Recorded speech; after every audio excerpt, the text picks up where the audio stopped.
Hello guys, আমি রূপঙ্কর। আমি চলেছি তোমার জন্য একটা সারপ্রাইজ নিয়ে। আমি এখন ইউটিউবে বলে পারিনি আমি এখন সিরিয়াল করি। ঠিক আছে, আজকে আমি তোমাদের কাছে এটাই রিভিউ করতে এসেছি আমি আজকে সিরিয়াল চান্স পেয়েছি, কী করে পেয়েছি সব তোমাদের কাছে শেয়ার করবো। কে কে নিমপুরের মতো দেখেছো, আমাকে দেখেছো, এই সাদা জামা পরা যে ক্লাব ঘরে যে ছেলেটা রয়েছে সেটাই হলো আমি। কে কে এই সিরিয়ালটা পছন্দ করা, তোমরাও যদি এই সিরিয়ালে এরকম কাজ করতে চাও তাহলে প্লিজ আমার কমেন্ট করো, আমার ভিডিওটা প্রচুর শেয়ার করো।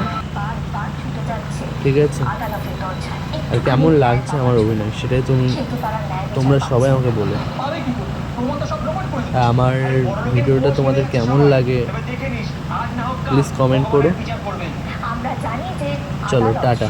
আর আমি নতুন তো ইউটিউবে, প্লিজ আমার সাপোর্ট করো আর ভালোবাসা দিও। টাটা। মনের মুখ থেকে অভিজিতের সম্পর্কে কিছু শুনে নেব।